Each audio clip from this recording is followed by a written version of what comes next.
see how Twitch is going. I almost said Stitch. We're streaming on Stitch. We have audio. All right. And Dementia Radio. And recording in 3, 2, 1.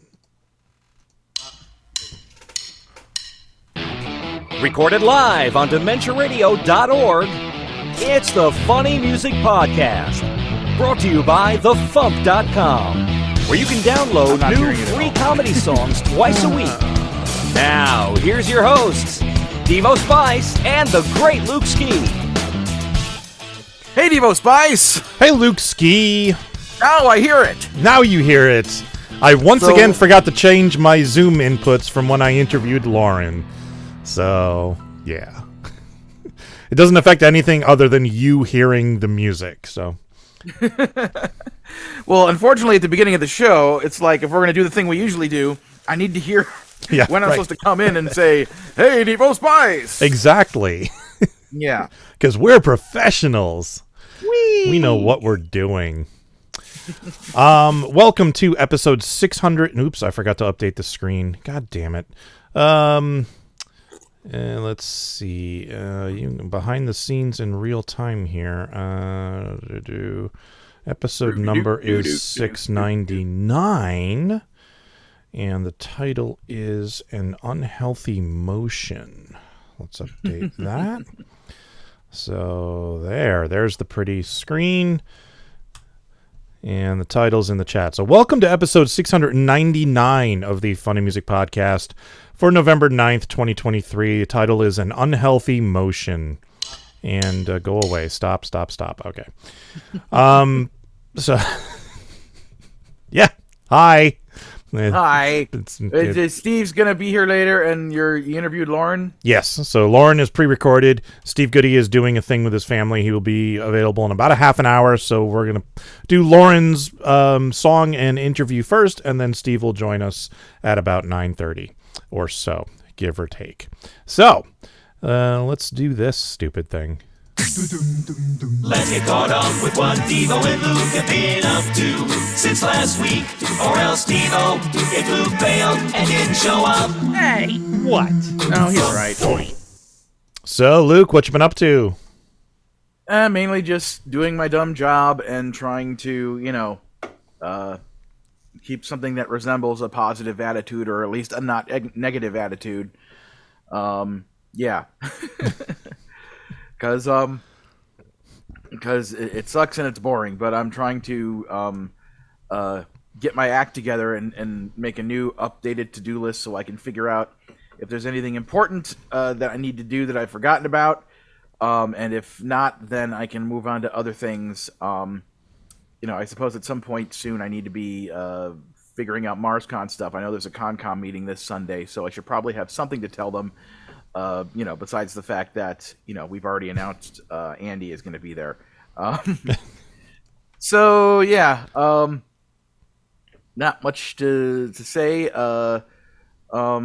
and Kyle recorded the next episode of the Tunes podcast. We watched another Saturday morning preview special. Oh, cool. I enjoyed those. This one was from 1995, and all of the ones that are left on my chart that I have YouTube links for are basically between 1996 and 2003, with the exception of one from 1983, because they did it like a fake award show thing, and it lasted like the air broadcast, I'm assuming, was like a 2-hour span of time, because taking commercials out, it's like an hour and 30 minutes on YouTube. So we're kind of saving that one to be the last one we do as a big grand finale. So, and I assure you, I have not seen any of the specials from like 95 on. Yeah. and it's like they get progressively worse in terms of like writing, production, budget, effort, etc. So yeah. And the big one that we're saving for the end was actually filmed just down the street on Alameda, in front of a building that used to be the NBC headquarters. It is now simply called the Burbank Studios, and some other company owns it and just rents out the studios. I think Blizzard Games might have some kind of offices in there or something, and the iHeartRadio company. But way back in the day, it was NBC Studios. So, yeah. Brett Glass wants to know if MarsCon has released their secret convention theme. Didn't they announce the theme? That's classified. No. Okay. So, and by that I mean the theme is that's classified. So it's like spies and stuff. Yeah. Okay. Which is basically, I don't know if you remember this, but upon seeing like the teasers of what next year might be, Alexanne wanted me to film her. Maybe I didn't post this publicly. Maybe I just posted this to the MarsCon, inner ConCom group. But it was basically Alexanne wanted me to film her coming up with this idea for like what the potential opening ceremony sketch would be, and it was basically along the lines of spies and stuff like that. So she was right, is my point. What have you been up to since last week? Oh, well, I finally got all those packages shipped out that I've owed people for almost a month now, some of them. So, sorry. The reason it took so long was because it was just... Have you ever, had a task to do that was just mentally insurmountable, and you just were like, I can't do this, I can't deal with this? That's what this was. I had so many orders come in at once, and so many of them required me making more CDs. I ended up making 32 CDs in total of 11 different FuMP compilations. That was like, oh, I can't fill this order until I make that CD. I can't fill this order until I make that CD. And it was just like, all right, I'm just going to do this all at once when I have the mental energy. And it didn't happen until, I think, Tuesday night. I sat over there and I'm like, I'm going to burn these damn CDs and we're going to get stock back and we're going to do this. And so everything has been shipped out except for one package, which was an international order that he somehow placed the order and it didn't charge him for shipping.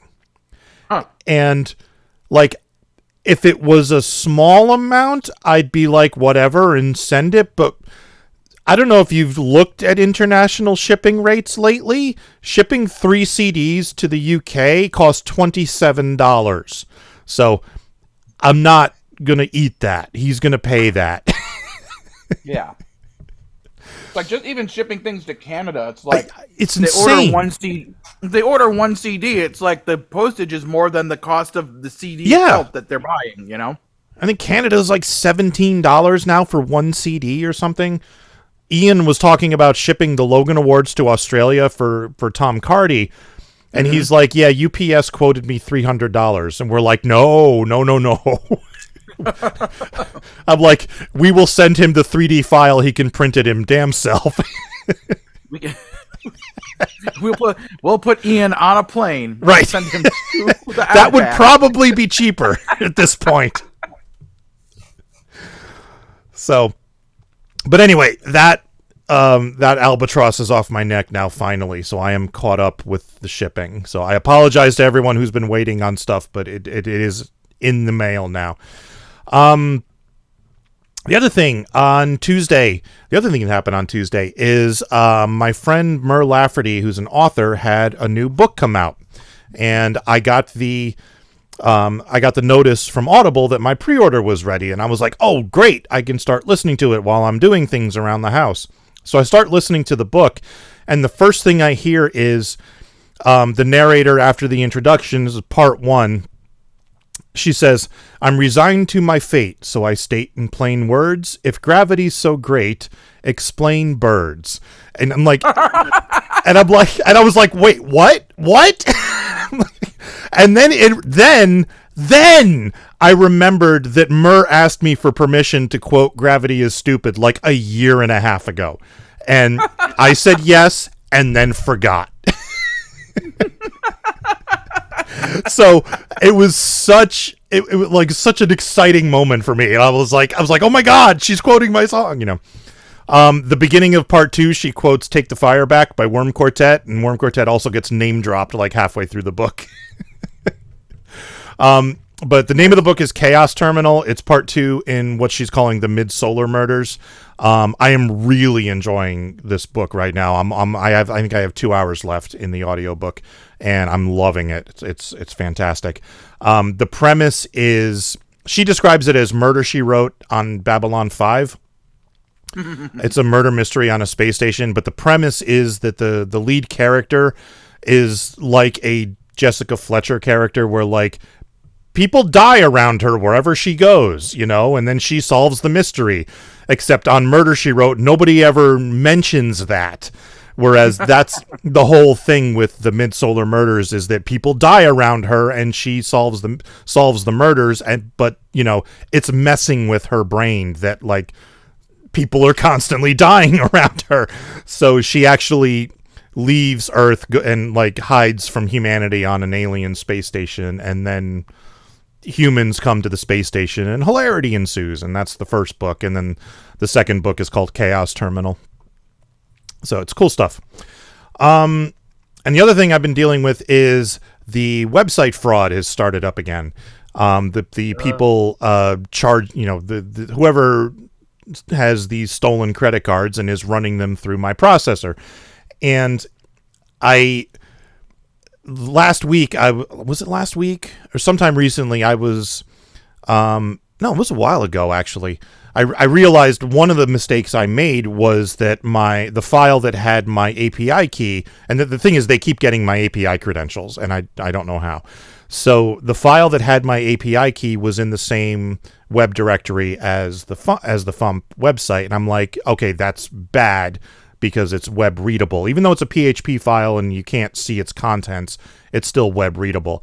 So I moved it up a directory so that it's not accessible by the website or anyone else except the root of the server.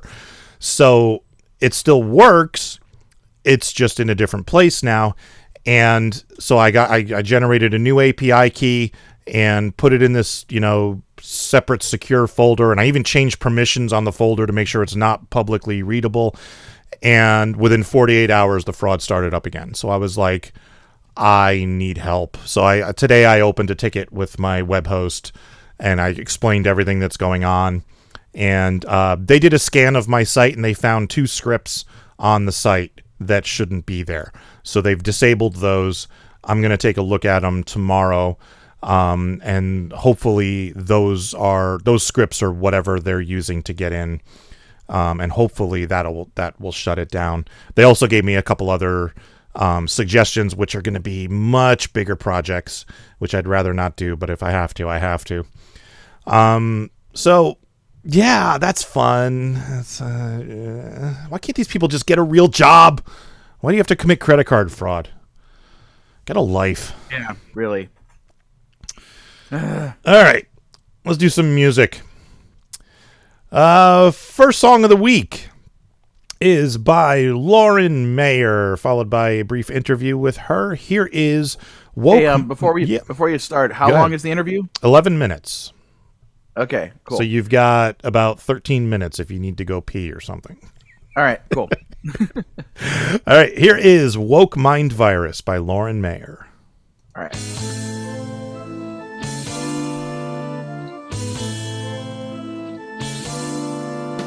The Democrats are hatching a sinister plot to make the country turn to a new way of thought, compassion and tolerance, trying to inspire us with their woke mind virus. Sharing facts and data and boosting awareness of discrimination and systemic unfairness, till we need all those bleeding heart liberals to admire us for spreading woke mind virus. It'll shake you up and wake you up and open your mind. You'll surge with an urge to be generous and kind. When you least expect it, you could be infected by rainbows and pronouns and love. Oh my! Conservatives hate wokeness, so they malign it, but put them on the spot and they can't really define it, except it's something scary. Their wary will hardwire us with evil woke mind virus. It's amazing what nonsense these idiots fetch up, like boycotting beer and fearing woke ketchup. And one thing that never occurs to those sheep is that the opposite of woke is asleep. Plus it turns out preaching hate is a losing campaign, especially when all you do is whine and complain. And more Americans are actually desirous to catch woke mind virus. Our vegan overlords require us to give everybody woke mind virus. We're stoking woke mind virus. Don't stop the video just yet. It's Lauren with a very quick reminder that these videos don't... I'm here with Lauren Mayer. How you doing, Lauren? I'm great. Good to see you. How are you? Good. So tell us about the woke mind virus. Oh, it's scary. It's evil. They're onto our plot. Kind of reminds me of when I was like in high school and college and guys were convinced that women only went to the bathroom in pairs because they were, planning something awful. And I thought, oh yeah, they're on to us. And that's kind of how I feel now. Like conservatives have we really do want to infect everybody with this. I mean, it's because of all the culture war crap. And I just thought I'd have some fun with it and just say, yeah, we are admitting it. We have an evil plot to turn everybody vegan and woke. And it's hysterical because as scared as they are of it, they can't define it. Yeah, it reminds me of like the gay agenda, like which I saw somebody illustrate as like 1, what get up, 2, shower, 3, I forget what the third one was, but it was something ridiculous. And then like 4 was go to work. And I'm like, yeah, that's the gay agenda. Or, they like a lot of when that stuff was going, my gay friends would say, we don't want them on our team. We're not trying to recruit those folks. Right. And my favorite was there was a woman who wrote a whole book about how woke was infecting schools. And she's one of these Bible thumping moms, I guess. Yeah. Kind of wrote this whole book and she did a couple of interviews. So what exactly is woke? And she couldn't define it. She wrote a book about it. Yeah. Yeah. I've heard that same story repeated several times. All right. I just did a quick Google and the only gay agenda comic I can find is Monday, be gay, Tuesday, tacos, Wednesday, be gay. And it goes on from there. Yeah, exactly. Well, that's the woke agenda too. Yeah. My woke agenda is wake up. Right. So when I heard this song, I was like, oh, this is like supposed to be scary music. We should have posted this before Halloween. Yeah. On the other hand, it's not specifically about Halloween. And, this stuff is going on year round. So there's scary stuff year round. Mm-hmm. True. Halloween should have a whole month anyway. Yes, I agree. So we didn't have like hardly any. I don't think we had any Halloween related songs this year. Oh, wow. I don't know what the hell happened. These people are letting me down.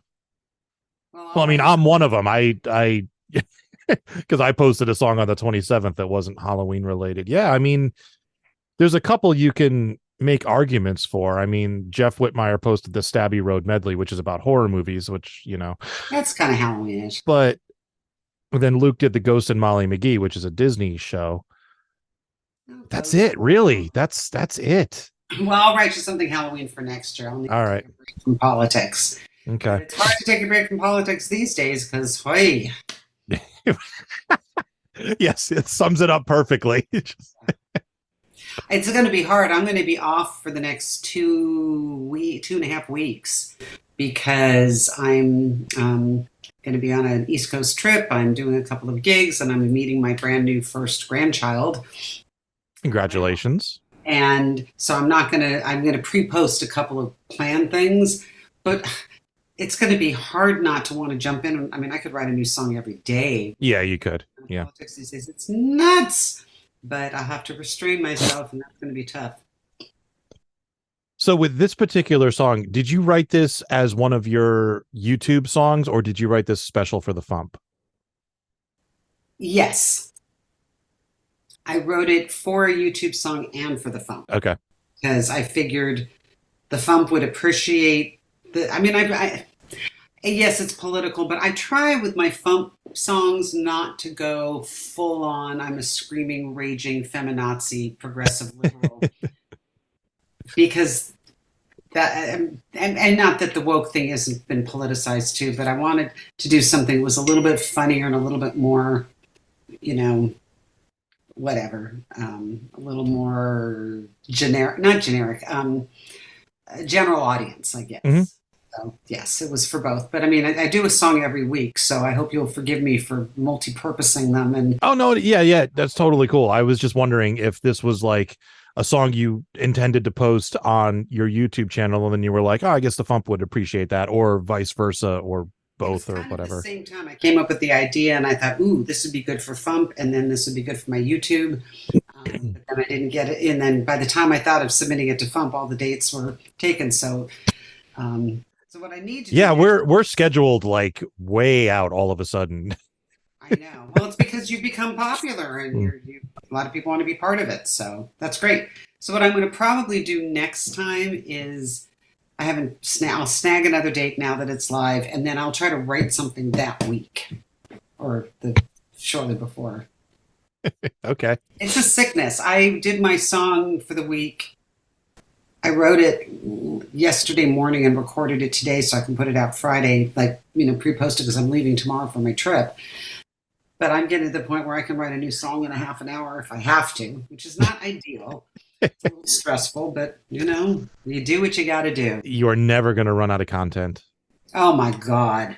My slogan for my YouTube channel is so much material, so little time. Yes, that's so appropriate.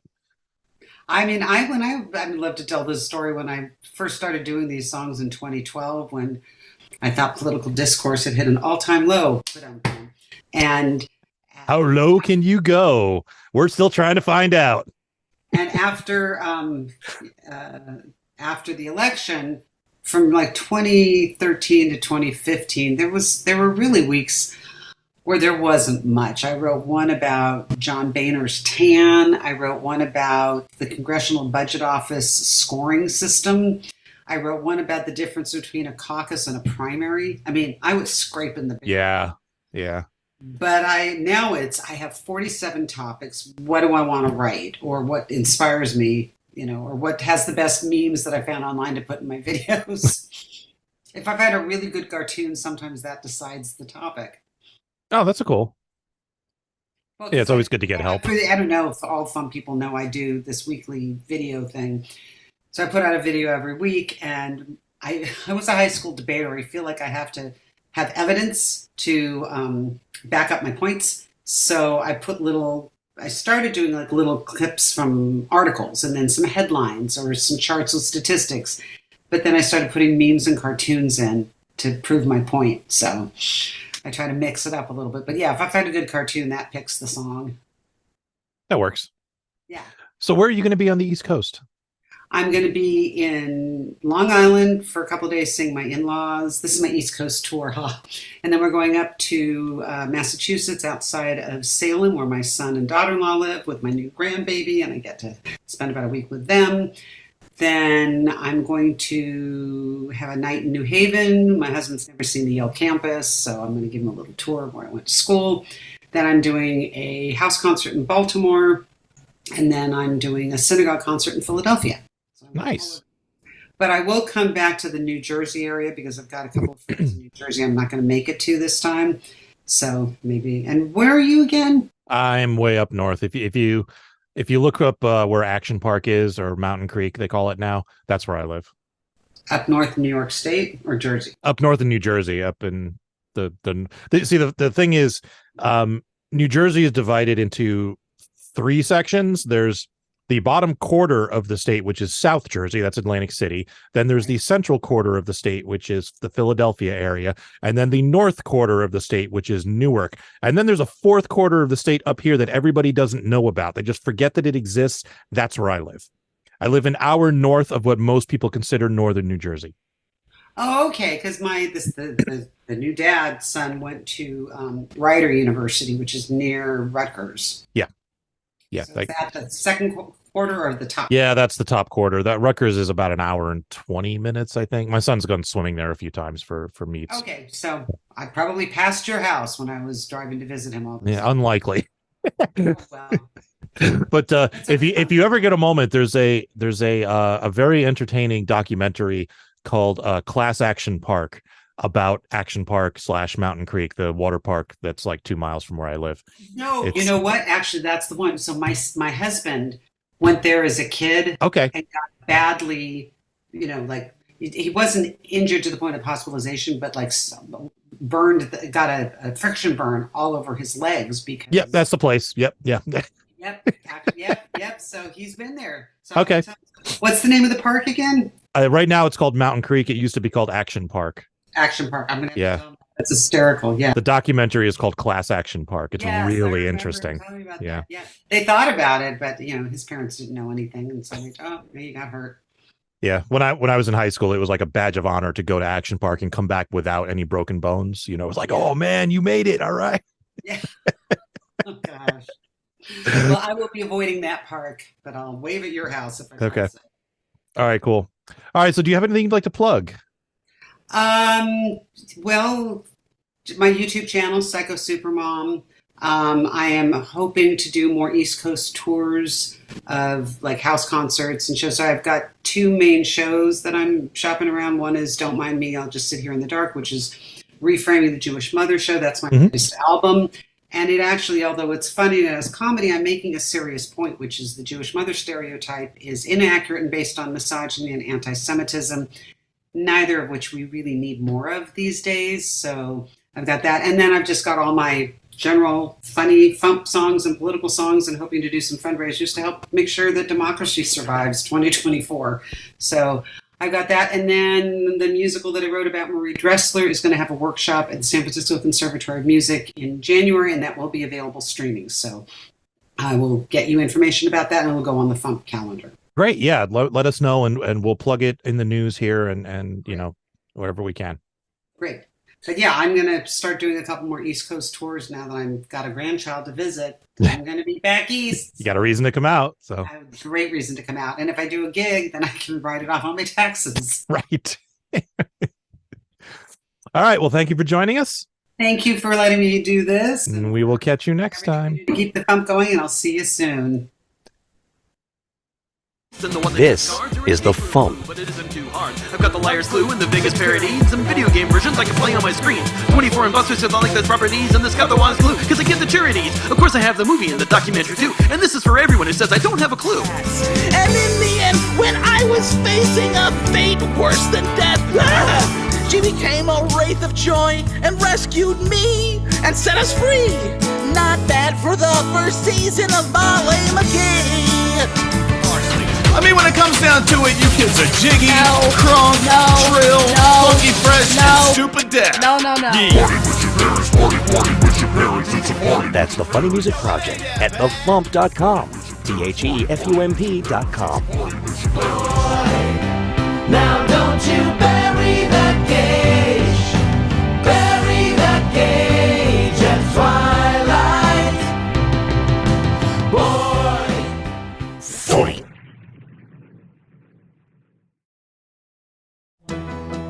Time for funny music news.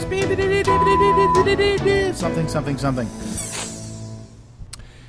In the news, Kate Micucci has a new children's album out, and this is a legitimate children's album. This isn't like if Garfunkel and Oates wrote a children's album. The new album is called My Hat. It's not all funny songs. About half of them are funny, but they're all kind of weird and silly at least. This is available on all the favorite streaming platforms and all the usual places. She also, I think, just recently joined TikTok, so you can find her on there as well. Oh, cool. Yeah, I follow her on Instagram. Apparently, I found out recently she is Oates. I wasn't sure who was who. So she is Oates, apparently, officially. Honey bunches of oats. Yes. And one of the things that, as I was packing up all of those orders, one of them was a tile shirt, so I figured I would take inventory. I only have a handful of tile shirts left, So I figured I would mention this in case anyone would want some. I have a handful of small, I have 2 medium, and I have 2 3XLs, and that's it. So if you happen to fit one of those sizes and would like a tile shirt, get it now, because I ain't making any more of these. You can order now at FuMP.com. Sorry. Go ahead.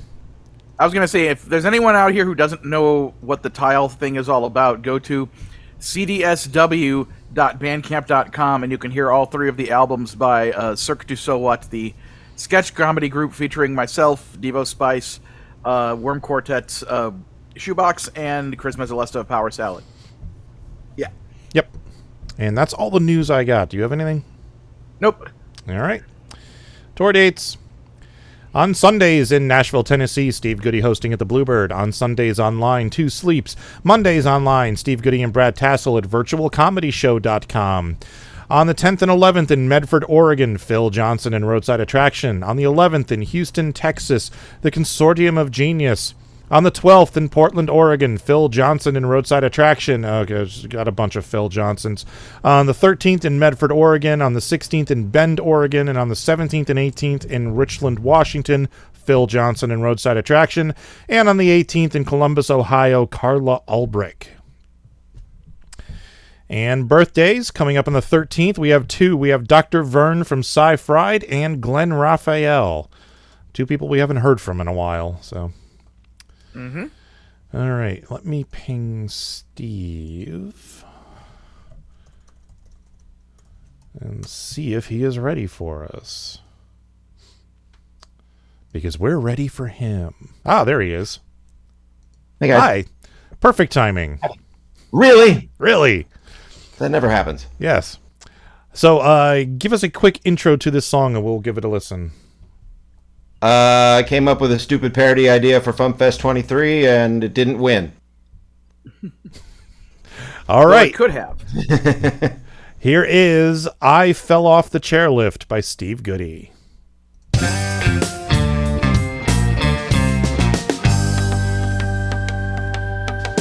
Winter Olympics came around, recruiting in my hometown. They said they wanted to see me ski. Just go up the hill and then come down.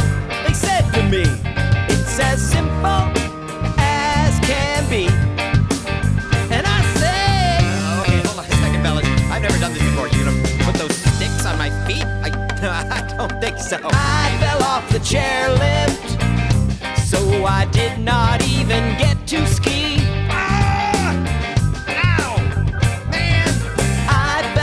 Chairlift.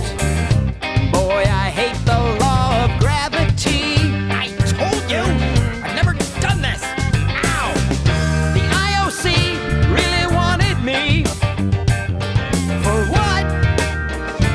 I don't know. 'Cause every time it's the agony of defeat, and I wind up face down in the snow. Don't you know? And I throw up from the vertigo.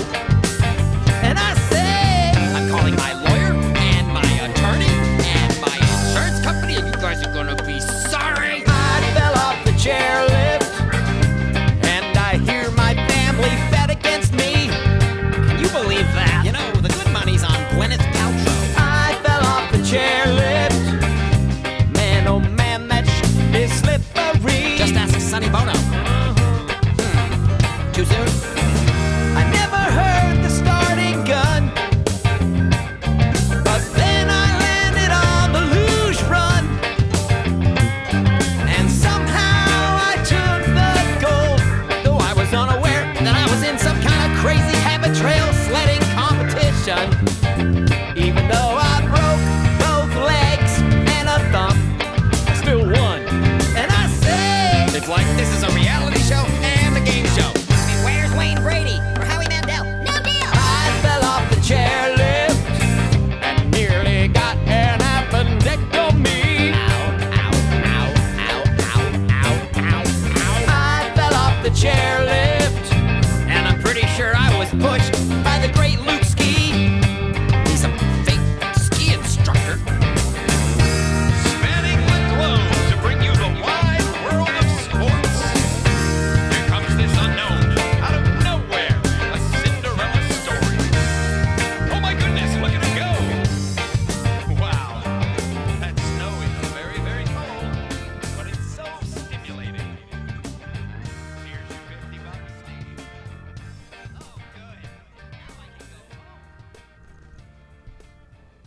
So I think I know why this didn't win. Because this is a good idea. We were looking for dumb ideas, you see. It is a good dumb idea. So what's funny is I don't remember you doing this at FuMPFest, but thinking back to FuMPFest, it was all just a blur because I spent the entire weekend trying to finish up the shit that I didn't have done in time. You. So I don't remember you doing this song at all. I'm gonna have to go back and listen to the recording. Not only were you in the room when I did it, you were in our hotel room when I was rehearsing it. Yes. I do remember that because you originally were rehearsing Bert's No Good, which I informed you was already a FuMP song. Been done 12 years ago. Thank you very much. Yeah, you were one of the first people up for dumb parody ideas, and I was, in making my notes, for picking, as the judge picking, who would be the preliminary people that we'd have the audience vote on. It's like, as soon as you hit the chorus, I'm like, yep, he's going in. This one, this is perfect. So yeah, you were my early, front runner for who was going to win. So thanks. And then Sulu was so upset when she saw this online that I didn't get a golden spatula. She made me a golden flapjacks award. Nice. Oh, do you have it? It's I could print it out. It's just a piece of paper. Oh, okay. It's cute. Thank you, Sulu. That's awesome. And then she was the one who suggested that I put in Gwyneth Paltrow, and then I thought, oh yeah, we should do Sonny Bono too. Yeah, too soon? Yeah, I think 25 years is just about enough time. That's enough, yeah. He's fine. So I also, speaking of things like this, horrible skiing accidents, I just wanted to point out for all of the youngins who have no idea what the reference is. So there used to be a show, for all I know it's still on, technically, or in some form, but it was called ABC's Wide World of Sports, and it began with this montage of clips, and with some voiceover person going, spanning the globe to bring you the constant variety of sport, the thrill of victory, and the agony of defeat, the human drama of athletic competition. This is ABC's Wide World of Sports. And it was stretched out longer than that. But the thing was, for all the years they kept that going and changing out the clips, the clip that was always the agony of defeat is this poor skier who just completely racks himself and destroys himself, like coming down a thing and about to hit a ski jump. I just looked it up. His name apparently was Vinko Bogataj, and apparently that happened on March 21st, 1970, and it probably would have just gone away completely if it weren't for the fact that ABC happened to be there filming it, and then that was the guy we saw every week completely eat it on Wide World of Sports. Yeah, because he fell off a ski jump. He fell on the way down of a ski jump and then fell off the sides of it and tumbled. And they found his head over there and his arm over there. Actually, from what I remember, he was not seriously injured. No, it looked a lot worse than it was. Yeah. Which is why just go to YouTube and look up ABC's Wide World of Sports intro and you can see it. Like, this guy, man, it's What's funny is I actually had his name in the lyrics for a while before I finished this song, but then listening to back, even I couldn't understand what the hell I was saying. Oh yeah, that's his name. Nobody knows that name, so I changed it out. Yeah, I didn't know it till just now when I looked it up. So yeah, proving once again that Luke can read. Yes. I mean, when you rack yourself like that going down a ski lift, that is definitely an unhealthy motion. Well done. And I liked putting in that you're a fake ski instructor. Yes. Because I can't get fake adult out of my head. If it enters my head in the morning, it will be there all day. Hooray! Not hooray! Bad comedy. I made one original song people like. Well, maybe two. People like You Don't Know Jack. So I actually saw this happen, like people falling off of a chairlift when I was in high school. We had a school trip to Mount Snow in Vermont, and at the time, this would have been probably winter of 89-90, maybe 90-91. I think it was 89-90. And they had what they called a gondola. It was just a chairlift that had it was like an egg. It looked like an Easter egg, and the doors kind of opened and closed around you just to keep the air out. And it was one of those things where they have them now for high-speed chairlifts where it goes really slow around the loading area, and then it kind of rolls down, and then it reconnects to the faster cable and goes up the hill on the faster cable. Then when you get to the top, it disconnects from the faster cable and reconnects to the slow one to go around so you can get off easier. So this gondola did that, except it was just a 2-seater. Most of the high-speed chairs are 4-seaters now. So I'm guessing what happened was... Wait. No, okay. It wasn't a skiing trip after all. We were going hunting. No, what happened was there were a bunch of asshole kids on it who were making the thing bounce up and down, and the cable actually came off of one of the wheels in the tower. Oh, man. So the cable was still going because it was on most of the wheels, but it was off of one of them.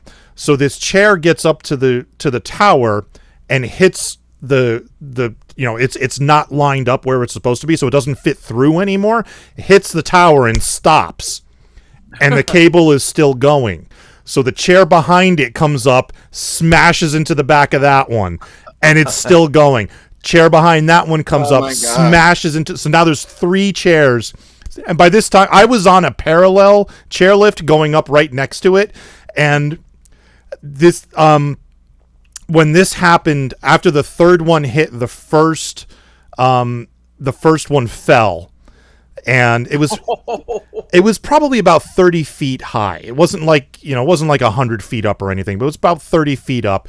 And then that shook the wire, and like 2 more chairs from further down fell off. And then they just kept going. And then finally they had like 5 of the chairs stuck on this one cable at this one tower. And then it finally stopped. And we were like on the chairlift next to it. We were screaming, like trying to relay information up the chairlift or down the chairlift to the people on either end so they could stop it. And we thought finally somebody got the message. But no, what happened was there was so much weight on the cable that it pulled it down, and it triggered a safety mechanism that stopped the chairlift. Mm-hmm. So I actually watched one guy jump out as his chair was approaching the traffic jam. So before it crashed into it, he forced open the thing and jumped out. He was the only one who got hurt. He broke his ankle. Everyone else was okay. Wow. Man. And that's the kind of thing they want to put up signs. Don't bounce up and down on these things. Yes, but then that's why. Put up signs to give teenagers ideas. So that was exciting. So a couple of my friends, after we witnessed that, they skied down and then went right to the bus. They didn't do any more skiing that day. And I was like, well, I still want to ski. So I kept going. I was like, what are the odds of that happening again? I think they're exactly the same as they were before. Yeah. So then they had to get like the some type of ladder mechanism out to get people down one at a time, because they couldn't move the chairlift at all. So it took them hours to get everybody off.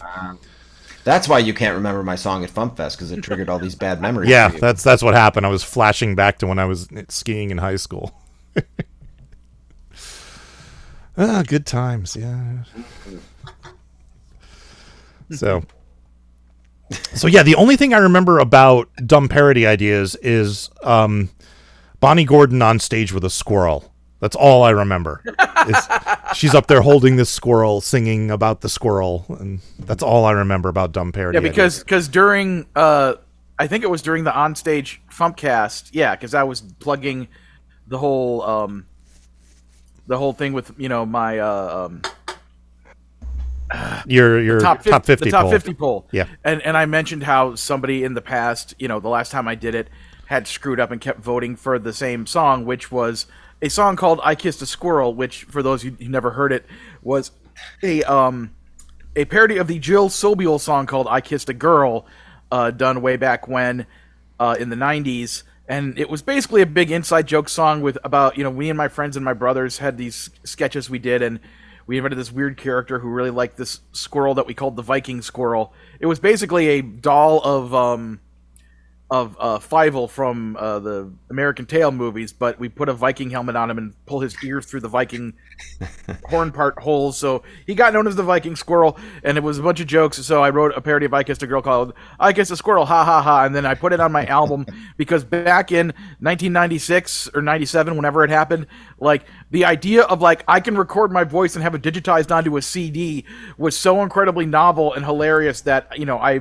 made dumb choices like that, and actually went to the effort to record that song with my brother and his friends and put it on an album. And so somebody kept voting for that song over and over. So I explained that on stage, and then Bonnie, having heard that story, decided that she needed to do a parody of I Kissed a Girl by Katy Perry about my song I Kissed a Squirrel in the Pole or whatever else it was all about. And then, no, she did a parody of Kiss the Girl from Little Mermaid. Oh, that's what it was. You're right. But I think when she was talking about it, that she was under the impression that it was the other song that I had parodied. But yeah, so she did Kiss the Squirrel, and the society that was just outside the main stage room that had all of these skunks and stuff, they also happened to have a little squirrel there. So they literally brought a squirrel on stage for her to be holding, and she was able to actually kiss a squirrel during her song, Kiss the Squirrel. See, this is why I question the whole stupid parody idea judging system, because there's Bonnie Gordon, who's awesome, with a live fucking squirrel, still doesn't win. What do you have to do? I don't know. There's sometimes when I'll see things that win. I don't want to say what things they were, but over the whatever it's been 12, 13 years of the Logan Awards, there's some things that I've won where I've said that absolutely did not deserve to win over other things in that category. But I keep that to myself because I don't want to cause any brouhahas. Well, that happens with every award of any kind. Well, you're watching the Oscars or the Emmys or whatever. FuMPFest 2021, Shoebox's entry for the funny, that was absolutely the right one. Yes, absolutely. Every now and then you guys get it right. That one might win dumbest parody of all time if we did like a showdown. That was such a great. Yeah, like if we had to do like a brackets thing of all of the dumb parody ideas winners. And actually, Dee Snider is on Cameo, and I am so tempted to like just get his reaction to the video. Yes. Oh my God! Can you make that happen? I probably can. Yeah, like $50, right? Something like that, like 50 or $75. Yeah, I can do it. Hey, that reminds me. Speaking of Cameo things, I don't know if you guys caught this. Can you make it possible for me to share a video? Maybe on this here Zoom call. I don't know. I think since you're the host, you'd have to like allow sharing on your thing, and then he'd be allowed to share. Or you can make me a co-host. Yeah, that would probably be easier. How do I do that? I'm gonna go get a soda. I've stumped the band. Make host. Okay, you are now the host. Ooh, neat. Power, which I will heartily abuse. All right, Luke, I hate for you to miss this, but okay, I'll do a little setup for it. Right there. My birthday was on Saturday, and our friend Sulu knew that, and she was having lunch with a couple of dignitaries out there in LA, and so she you know how Sulu is. She's very pushy in the best way. And so she did this, and then I made this out of this, and here we go.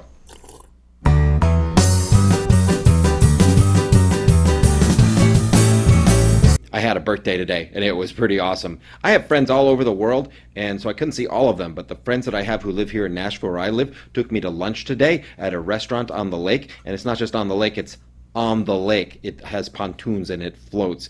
I have some other friends who couldn't make it, and they wanted to say hi to me, which was really nice of them. Yeah. Hey, Steve, happy birthday! Yeah, go jump in the lake, okay? Thanks, Dr. Demento. Oh, who's that with you? Hey, Steve, how you doing? Just wanted to wish you a happy birthday. Here you on a floating restaurant. I'm so jealous. I wish I was on a floating restaurant. How do you get a floating restaurant? That's crazy. Anyway, happy birthday. Hopefully we'll see you on your next birthday. And say something about what he does, his parodies of your songs. He knows he does parodies of my songs. Why should I tell him that? Well, I just tell... Thank you for doing Dumbledore. Thank you for everything, Steve. We love you.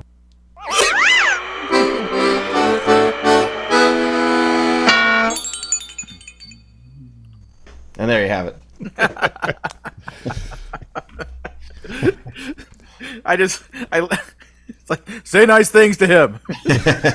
Do you remember the Ben Stiller show? There was a sketch comedy show that he did on Fox in the 90s. Yeah, for like 5 seconds. Yeah. Yeah. And he had this character, and the whole bit was like they'd find some celebrity like I don't know, Gary Coleman or somebody else, and the sketch was always like in a restaurant, and he'd be like, "Hey, come over here. My girlfriend's over here. Come say that line. Do it. It's like that. That's totally what Sulu reminded me of just now. Like, telling me like Dumbledore. Do it. We're thinking of adding a segment with her to our virtual comedy show every week, Sulu's Celebrity Corner, and she'll just go bother someone. She's so good at it. Have to limit her to a minute. That's going to be the tricky part. That's the hard part.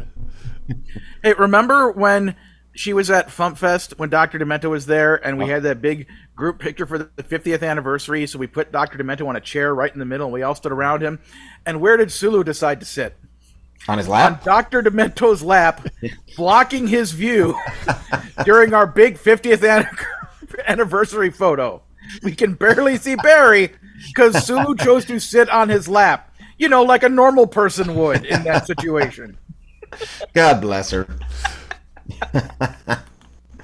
Hey, I'm sure we can get another shot at the picture at the 100th anniversary.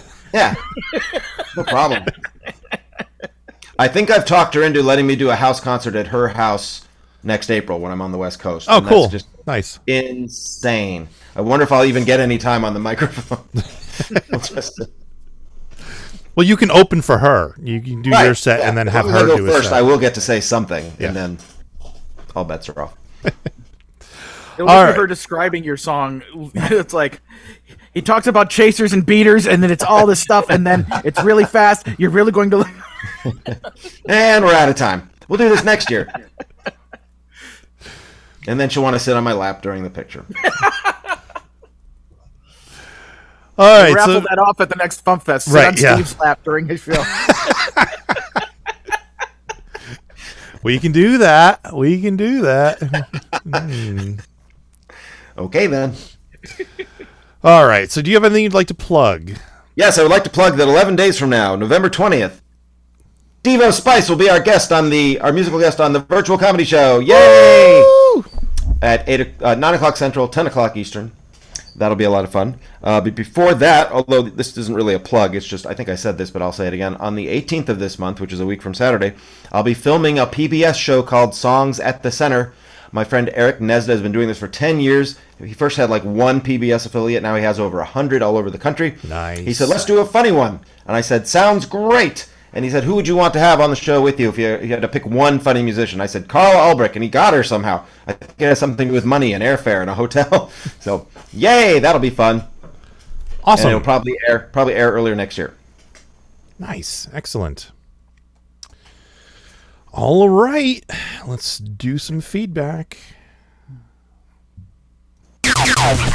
Making the internet absolutely ridiculous. Dementia Radio. www.dementiaradio.org. Port 8027. Please hang up and try again. This is the part where there's feedback. Feedback. You know that segment of the show we do about now? Feedback. Feedback.